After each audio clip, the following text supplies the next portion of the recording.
Welcome to English Moments. Hey everyone, I am Genesis. And I am Isaac. Welcome to English Moments, Episode 9. Here is something we do not talk about enough. You can know thousands of English words. You can understand grammar rules perfectly. But the moment you have to actually speak out loud in front of someone, something changes. Your voice gets quieter. Your sentences get shorter. Maybe you avoid eye contact completely. And that gap between what you know and what you can actually say out loud, that gap has a name. It is called the confidence gap. And honestly, it stops more people from speaking fluently than grammar ever does. Today, we are talking about one simple, slightly unusual technique that helps close that gap. It costs nothing, it takes a few minutes a day, and honestly, the first time you try it, you might feel a little silly. But stick with us, because thousands of language learners, including people who later became fluent speakers, teachers, even actors, swear by this one technique. It is called the mirror technique. By the end of this episode, you will know exactly what it is, why it works, and how to start using it today, even if you live alone, even if you have nobody to practice English with. Let's get into it. Okay, so Genesis, before we explain the technique, I want to ask you something. Have you ever caught yourself talking to yourself, like out loud, alone in a room? Oh, all the time actually, especially when I am getting ready in the morning. I'll be brushing my teeth and just narrating my day. Okay, I need to leave by 8. I should probably bring an umbrella. See, I do this too. And for the longest time, I thought it was just a weird habit, like something private and a little embarrassing. Right? Like if someone walked in, you would feel caught doing something strange. Exactly. But here's what's interesting. That habit, talking to yourself, is actually one of the most powerful language learning tools there is. You're just not using it on purpose yet. Okay, now I'm curious. Tell me more. So, a few years ago, I read about how actors prepare for roles. And one thing that came up again and again was they rehearse in front of a mirror. Not just to check how they look, but to actually watch themselves speak. Their expressions, their mouth movements, how confident they look while saying certain lines. That makes sense for acting, but how does that apply to learning English? Well, think about it this way. When you speak your native language, you don't think about how you look while speaking. It's automatic. But in a new language, there's this extra layer of self-consciousness. You're thinking about grammar, pronunciation, and how you might be coming across, all at the same time. Oh, that is so true. It's like your brain is doing 3 jobs at once. Exactly. And the mirror technique, it doesn't remove all 3 jobs, but it lets you practice in a space where the only person watching is you. No judgment, no pressure. Just you, your reflection, and your voice. Okay, I'm actually really interested now. Let's get into the details. Okay, so Genesis, before we explain the technique, I want to ask you something. Have you ever caught yourself talking to yourself? Like out loud, alone in a room? Oh, all the time actually. Especially when I am getting ready in the morning, I will be brushing my teeth and just narrating my day. Okay, I need to leave by 8. I should probably bring an umbrella. See, I do this too. And for the longest time, I thought it was just a weird habit, like something private and a little embarrassing. Right? Like if someone walked in, you would feel caught doing something strange. Exactly. But here is what is interesting. That habit, talking to yourself, is actually one of the most powerful language learning tools there is. You're just not using it on purpose yet. Okay, now I am curious. Tell me more. So, a few years ago, I read about how actors prepare for roles. And one thing that came up again and again was they rehearse in front of a mirror. Not just to check how they look, but to actually watch themselves speak. Their expressions, their mouth movements, how confident they look while saying certain lines. That makes sense for acting, but how does that apply to learning English? Well, think about it this way. When you speak your native language, you don't think about how you look while speaking. It's automatic. But in a new language, there's this extra layer of self-consciousness. You're thinking about grammar, pronunciation, and how you might be coming across, all at the same time. Oh, that is so true. It's like your brain is doing 3 jobs at once.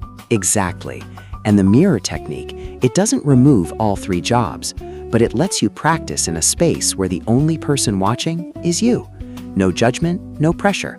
Just you, your reflection, and your voice. Okay, I am actually really interested now. Let's get into the details. So here's how today is going to go.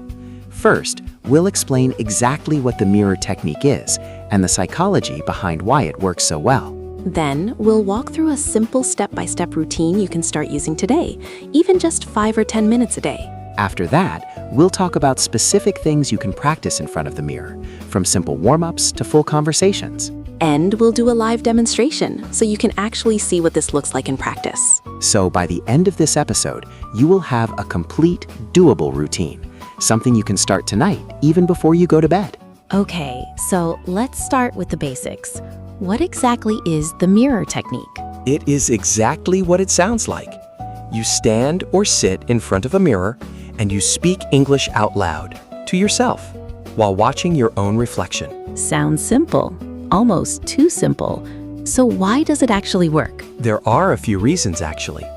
The first one is about confidence and body language. When you speak English, a lot of learners avoid eye contact, almost out of instinct. It feels safer to look down or away. Right, like when you are nervous, looking away feels protective somehow. Exactly. But here is the thing. When you speak to a mirror, you are forced to make eye contact with yourself. And over time, this trains your brain to associate speaking English with looking someone in the eye instead of avoiding it. Oh, that is such a good point. Because when you finally do talk to a real person, that eye contact already feels more natural. You have practiced it. Exactly. The second reason is about reducing self-consciousness in a strange, almost backwards way. When you speak in front of a mirror regularly, you start to get used to seeing yourself speak. The faces you make, the way your mouth moves for certain sounds. At first, it can feel awkward, but after a while, it just becomes normal. I remember the first time I really watched myself speak in a mirror for like a full minute. I kept thinking, do I always look like that when I talk? Right? And that reaction, that is actually the whole point. You are becoming aware of yourself as a speaker. And once you are aware, that awkwardness fades. It becomes familiar. And familiar things do not scare us. Okay, that makes so much sense. What is the third reason? The third reason is about pronunciation and mouth movement. When you watch yourself speak, you can actually see how your mouth, lips, and tongue move for different sounds. Sounds that might not exist in your native language. Oh, like the TH sound. So many learners struggle with that one. Exactly. If you say think in front of a mirror, you can actually watch your tongue touch your top teeth. You can compare that to a video of a native speaker saying the same word and adjust. It's like having a pronunciation coach that is also you. I love that.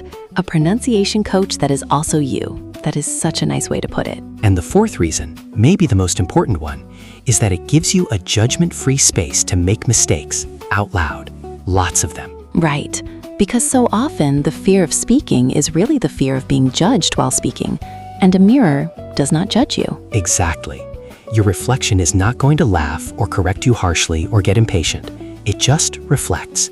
And in that space, you can mess up a sentence 5 times in a row and try again with zero social cost. There is actually a fifth reason too, I think. It helps with memory. When you say something out loud while watching yourself, you are using more senses at once. You hear it, you see yourself say it, and you feel your mouth move. All of that together seems to make it stick in your memory better than just reading silently. That is such a good addition. It's basically multisensory learning, but using nothing more than a mirror and your own voice. Okay, I'm sold. Let's talk about how to actually do this. All right, so here is a simple routine. You do not need anything fancy, just a mirror, a bathroom mirror, a bedroom mirror, even the front camera on your phone if you do not have a mirror nearby. And you do not need a lot of time either. Even 5 to 10 minutes a day can make a real difference, especially if you do it consistently. Step 1. Start with a warm-up. Before jumping into full sentences, just say a few words out loud. Greetings work great. Good morning. Hello, how are you? Hi there, nice to see you. The goal here is not perfection. It's just getting your mouth moving and getting comfortable looking at yourself while speaking. Step 2. Describe yourself out loud for 30 seconds to a minute. Literally, just look at your reflection and talk about what you see and who you are. Like, I have brown hair. I am wearing a blue shirt today. I look a little tired, but I am ready to practice my English. See, that already sounds natural. And notice, it does not have to be deep or meaningful. It's just practice. Step 3, and this is one of my favorites. Talk about your day. What did you do today? What are you planning to do later? Speak as if you are telling a friend. For example, today was pretty busy. I had a meeting in the morning and then I went grocery shopping. Tonight, I'm just going to relax and maybe watch something. This is so useful because it's exactly the kind of conversation you have in real life all the time. How was your day? Is one of the most common questions in English. Step 4. Practice a specific situation. This is where you can connect it to whatever you are learning. If you just watched our coffee shop episode, practice ordering coffee out loud to your reflection. Hi, can I get a medium latte, please, with oat milk if that's okay? See how natural that sounded? And the more you practice these little scenes, the more automatic they become in real life. Step 5, and this one is a bit more advanced but really powerful. Have a mini debate with yourself. Pick a simple topic and argue both sides. Like, I think working from home is better because, but on the other hand, some people might say that. This connects so well with what we talked about in our agree and disagree episode. You can literally practice those phrases.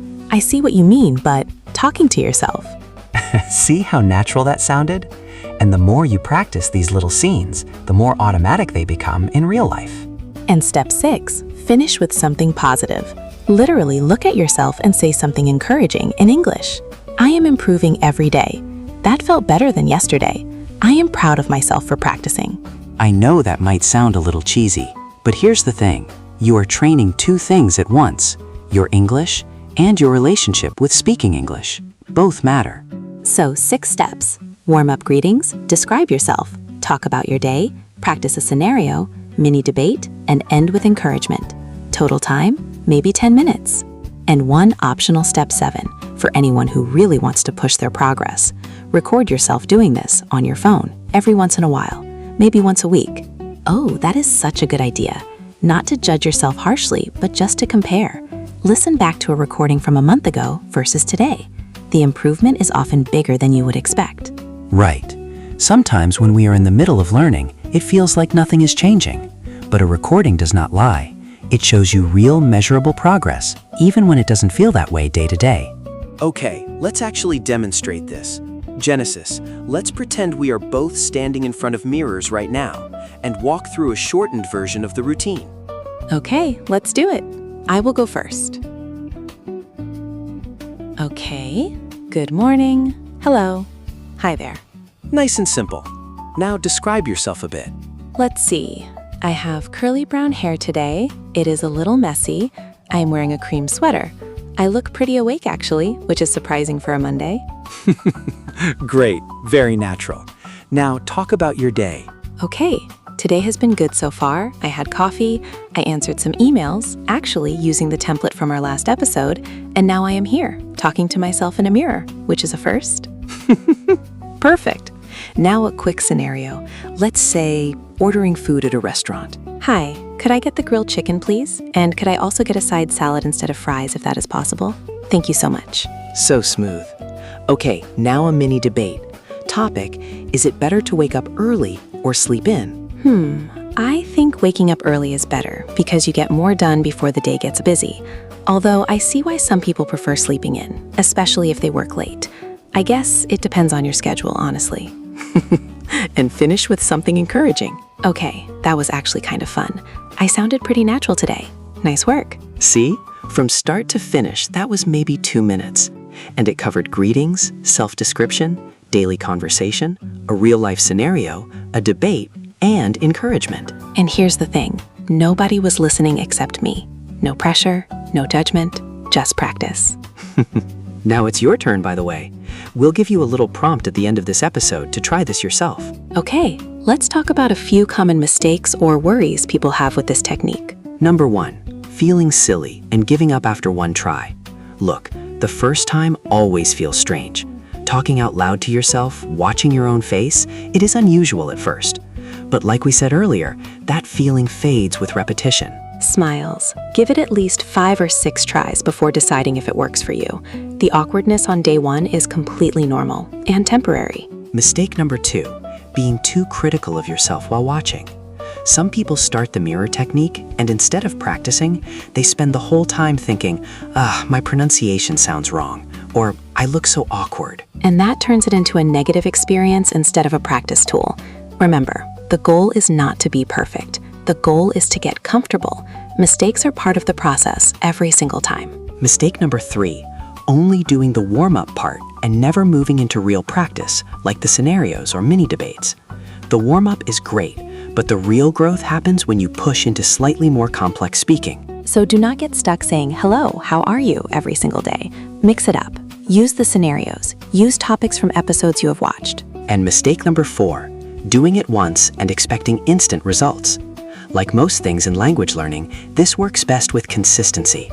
Even 5 minutes a day for a few weeks can genuinely change how confident you feel speaking out loud. One more thing. If you live with other people and feel a bit shy about being heard, you can do this quietly, almost whispering, or even just moving your mouth and saying it very softly. The visual practice, watching yourself, still works, even at a lower volume. Great point. There's no rule that says it has to be loud. The mirror part is the key ingredient. And one final thought on this. Don't compare your mirror practice to someone else's fluency. This is not a performance for anyone. It's just you, building a habit, one quiet conversation with yourself at a time. Exactly. There's no audience to impress here. Just progress, happening quietly, day by day. All right, let's review everything from today. The mirror technique. Speaking English out loud while watching yourself in a mirror. Why it works: it builds eye contact habits, reduces self-consciousness over time, helps with pronunciation by watching your mouth movements, gives you a judgment-free space to practice, and even helps with memory. The routine. Warm up greetings, describe yourself, talk about your day, practice a real scenario, mini debate with yourself, finish with encouragement, and optionally, record yourself once a week. And the mistakes to avoid. Do not give up after one try. Do not be too critical. Do not stay only in the warm-up. Try to be consistent and do not compare yourself to anyone else. So here is your challenge for this week. Tonight or tomorrow morning, find a mirror, any mirror, and try just the first 3 steps. Greetings, describe yourself, talk about your day. That is it, just 3 minutes. And then come back here and tell us in the comments, how did it feel? Awkward? Surprisingly okay? We genuinely want to know. And if you are feeling brave, try the mini debate step too. Pick something simple. Coffee versus tea, morning person versus night person, cats versus dogs, anything. We will accept any topic, even the controversial ones. You know which one we are talking about. Pineapple on pizza strikes again. All right, everyone, that is episode 10 of English Moments. And honestly, out of everything we have talked about so far, this might be one of the most accessible. You do not need an app, you do not need a partner, you do not even need to leave your house. Just you, a mirror, and a few minutes. That is it. And over time, that small daily habit can genuinely change how confident you feel speaking English in real conversations with real people. So if this episode gave you something useful today, give it a thumbs up, share it with someone who needs a confidence boost, and subscribe to English Moments so you don't miss what is next. New episodes every week. Real English, real techniques, real progress. We'll see you in episode 10. Until then, go find a mirror. Say hello to yourself. You've got this. In English, of course. Obviously. Take care, everyone. Bye-bye. See you next time.